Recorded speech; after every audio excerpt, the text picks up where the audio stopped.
بچه بریم چند تا گوشه‌ای که بهترین دوربین ها رو داره. فعلا اگرش ما خلاصه میکنم که اونایی که معمولا استفاده میکنن. بریم از 24 شروع میکنیم.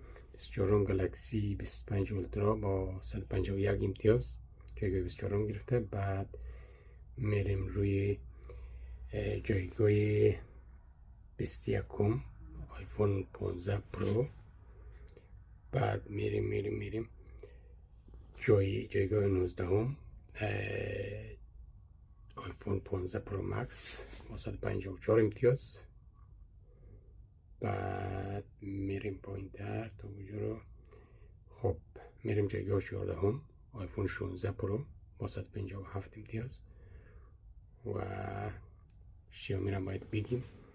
شیائومی 15 اولترا با 159 امتیاز جایگاهی 12 رو گرفته. و آیفون 16 پرو مکس جایگاه 10 رو گرفته با 161 امتیاز. و هواوی پرو 70 اولترا 163 امتیاز جایگاه 8 رو گرفته با گوگل پیکسل. یک از اون گوگل پیکسل هاست. خب اینا معمولا ما استفاده نمی کنیم. و جایگاه 5 رو با 167 امتیاز ویوو X 200 اولترا گرفته.